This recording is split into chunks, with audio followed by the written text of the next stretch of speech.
शराब घोटाले के आरोपियों में शामिल अरविंद केजरीवाल कर्नाटक पहुंचते ही एक बार फिर ईमानदारी का प्रवचन देने लगे और अपने हिसाब से बीजेपी पर हमला किया और कहा कि उनका बेटा अगर भ्रष्टाचार करेगा तो उसे भी जेल भेज देंगे। अरविंद केजरीवाल के इस बयान पर सोशल मीडिया यूजर्स ने अरविंद केजरीवाल को चौतरफा घेर लिया और भ्रष्टाचार के आरोप में जेल गए मनीष सिसोदिया का नाम लेकर कई तरह के सवाल करने शुरू कर दिए।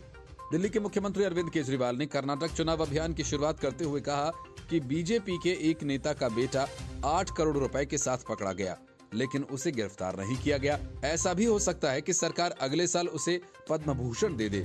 जिसके बाद उन्होंने मनीष सिसोदिया का जिक्र करते हुए कहा कि पैसा बीजेपी नेता के घर से मिला, गिरफ्तारी मनीष सिसोदिया की हुई, जिनके घर से सीबीआई को कुछ मिला ही नहीं। पंजाब के मुख्यमंत्री भगवंत मान की तारीफ करते हुए केजरीवाल ने कहा कि पंजाब में आम आदमी पार्टी का एक एमएलए गड़बड़ी करते हुए पकड़ा गया तो मान सरकार ने उसे जेल भेज दिया।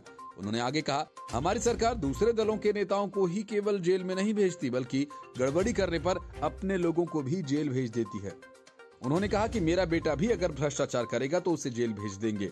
भ्रष्टाचार के आरोप में पकड़े गए सत्येंद्र जैन को भारत रत्न दिए जाने की मांग करने वाले अरविंद केजरीवाल के इस बयान पर कांग्रेस नेता अलका लांबा ने कहा कि बेटा इस काबिल नहीं हुआ कि भ्रष्टाचार कर सके। एक एक करके 2 दोस्तों को तो अभी हाल ही में जेल भेजकर आ रहे हैं।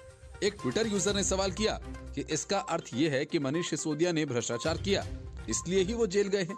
एक दूसरे ट्विटर यूजर ने लिखा कि फिर सत्येंद्र जैन से इस्तीफा लेने में 9 महीने क्यों लगा दिए?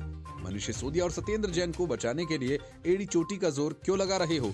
एक अन्य यूजर ने चुटकी लेते हुए लिखा कि जैसे मनीष को ठिकाने लगा दिया।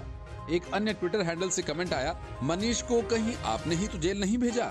एक अन्य यूजर ने लिखा कि इनका बेटा भी अगर भ्रष्टाचार करेगा तो खुद उसे जेल भेज देंगे, लेकिन बाकी भ्रष्टाचारियों की इनको कोई जानकारी नहीं है। एक यूजर ने हंसने वाली इमोजी के साथ लिखा, आपने ये मान लिया कि मनीष ने भ्रष्टाचार किया है।